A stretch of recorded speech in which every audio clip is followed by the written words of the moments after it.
Hey everyone, this is Chanut66 here, and I'm just doing the initial unboxing of the Skywalker 2014. It's a 1800 millimeter wingspan, 1.8 meter, and these are all the components. I also have the components that I'll be cutting for electronics and such. I don't have everything in, but I'll show you what I got so far. So to start off, it's all really nice EPO. Comparing it to my Sky Surfer and my XUAV Talon, this is much better than the XUAV Talon, which had a slight chemical issue with their EPO, but they got that fixed now. But this one is a good mix. It's very durable. I don't see any issues with imprints or anything that I would see when we're trying to put the wings together.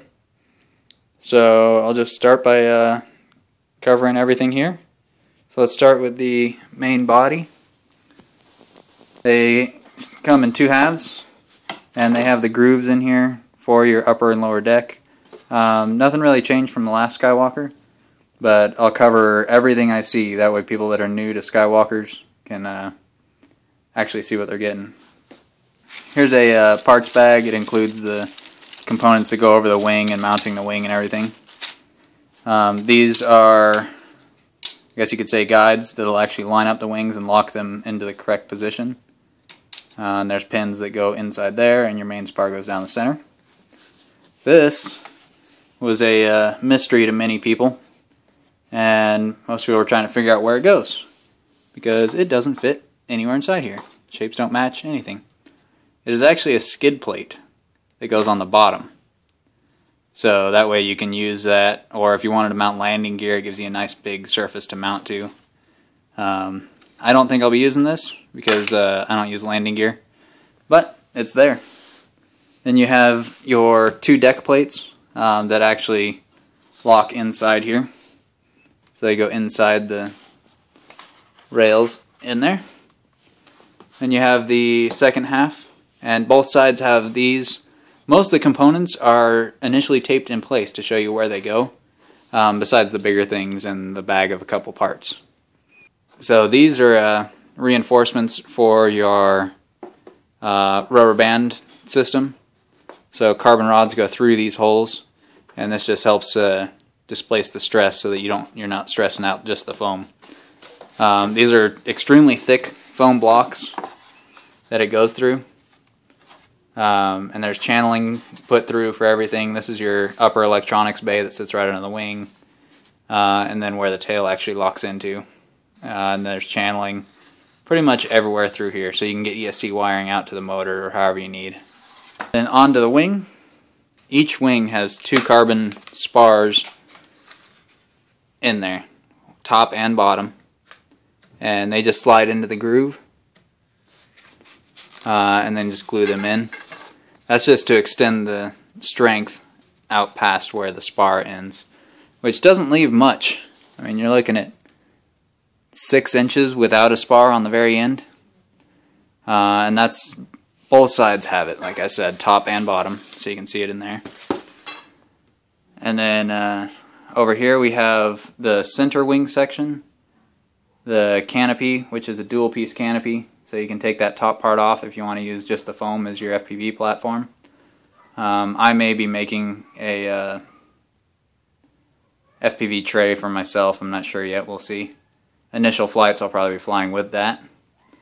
There's the tail and elevator.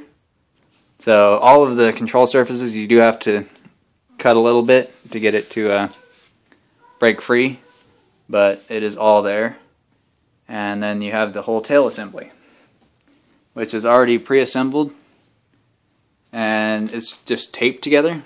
So what you'll have to do is once you get all your electronics done and stuff, you have to go in here and finish running it all. They do run servo wires all the way through here already that come out the end, so you don't really have to worry too much about that.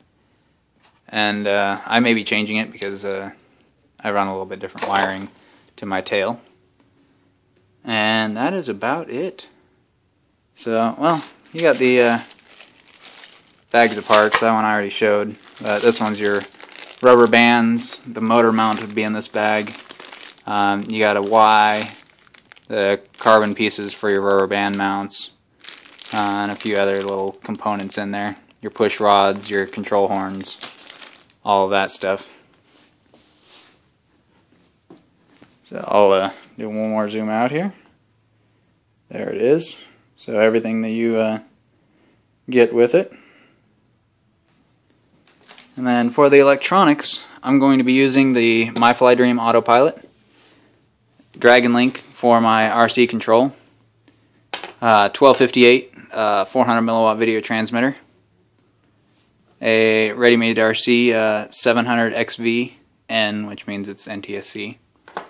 I'm going to be using the MG90 servos and a Tiger motor. Come on, focus. There you go. 3508. I'm actually using the 700 kV, not the 380 kV. This is a 380 with burnt out coils, and I'm replacing the coils right now to make it 700 kV rather than the 380. That way we can run on 4-cell. The battery I'm going to be using is going to be a Zippy or Zippy Compact. I'm going to be starting with a 5,000 milliamp 4-cell, and then we'll see how it does from there. I was going to do a 6S build on this one, but I wanted to do a build that everyone can do, and 6S is a little more difficult because you have a lot more factors. A lot of autopilot systems and things don't support 6S. The MyFlyDream does, which is one of the few.